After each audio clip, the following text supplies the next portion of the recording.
Good afternoon, everyone. My name is Tisha Jepson. I am CEO and co-founder of TrueBearing Diagnostics.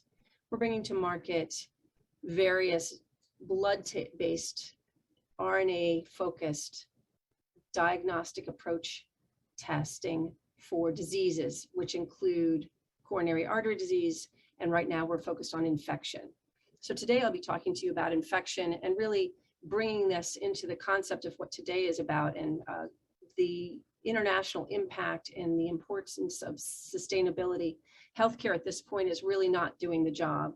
If you think about chronic infection, if you think about acute infection, if you think about patients being served by their physicians and the lack of ability for the physicians to really do an appropriate job in the sense of the diagnostic odyssey that people are undertaking. Let's say a person has chronic abdominal pain and they are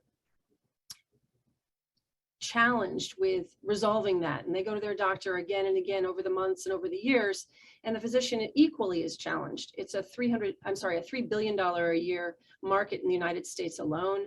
It takes an incredible amount of time for the physicians to resolve. Both the patients and the physicians are challenged with this. One example to bring it personally would be to talk about appendicitis in the acute setting.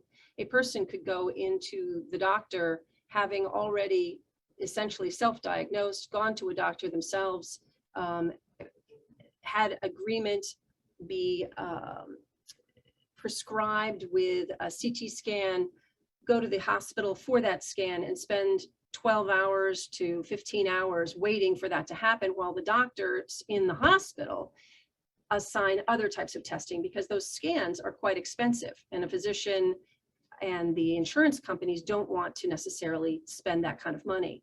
So the patient is put at risk and the system is sort of put at risk as well. And in the end, often they have the scan, find out that they do have an appendicitis and need to go into emergency surgery. This actually happened to me. It was quite an adventure for the day.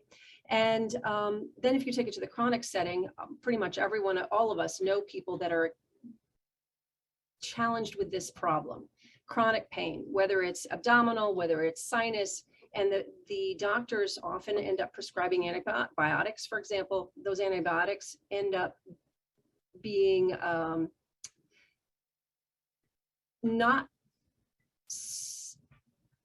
not achieving the result that is desired. And so what ends up happening is the patient goes off the antibiotics. In the end, they need to be put back on, but at that point, their body is resistant. So how do we deal with this? We need a binary answer. Is there an infection or not? And we have developed that. We have an RNA-based blood test for infection. We are able to address issues like appendicitis, chronic infection, acute infection, implants, if you're thinking about replacing of shoulders or hips, and often those even will have a challenge. The patient will have a new part, a new shoulder put in. It will become inflamed and feverish, and the physicians will then have to come in and pull out that new part and replace it with a new part. If the physicians had access to our blood test, our RNA-based blood test composed of 6 biomarkers, which is highly accurate and precise using droplet digital PCR. It's an approach that is incredibly scientifically available, it's scalable, it's in hospitals already, and allows physicians to have this ability to say to this patient, is it an infection or not?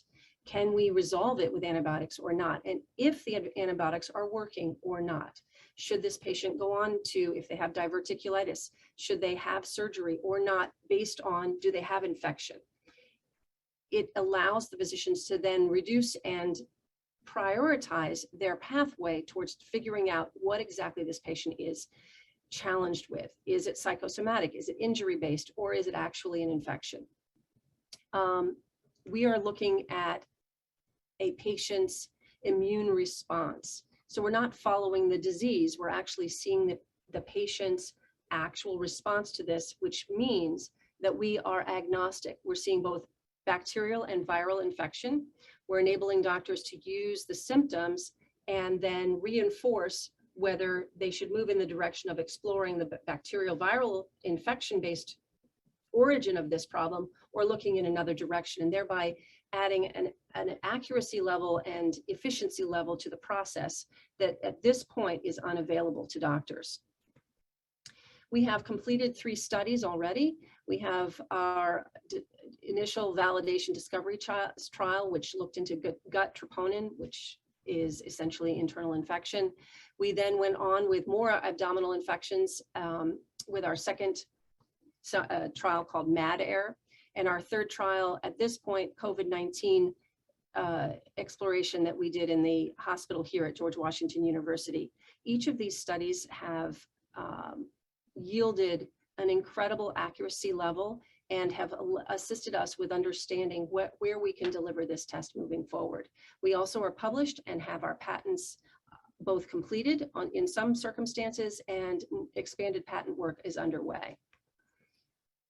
The market is a $2.7 billion market as of 2020, expected to move to approximately $8.7 billion by 2027. The global market is about 10.3 billion as of 2019, and moving up to closer to about 12 billion by 2027. At this point, 100,000 deaths are incurred in hospitals due to the acute infections acquired in hospitals visits alone. The Bio-Rad system is the system on which we will deliver the test. It's currently approximately a 4-hour process. We would go to market initially in the LDT setting, meaning that it's the laboratory developed test setting. That is prior to FDA clearance. That allows us to begin delivering the test in from our lab. Once we have FDA clearance, we would then be able to, I apologize, let me go back. This system takes about 4 hours. With that LDT approach, we would have the samples sent to our labs. We would then send a result to the physician in about 26 to 36 hours. That is fully in line with the approach for chronic care. So it is not an acute setting. Once we have FDA clearance, we can move more into the acute setting and allow for population scale infection diagnostics, which is something that isn't available at all at this point.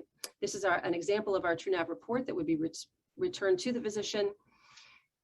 We are underway with raising about $5 million with a valuation of about $25 million. This allows us to run 500 subjects both in the acute arm and 500 subjects in the chronic arm. We're in discussions with Mayo Clinic, with the University of Virginia, with Innova, and with George Washington University, allowing us to take that next step going towards FDA clearance. We believe that an exit with a partner would be achievable within about 2 years.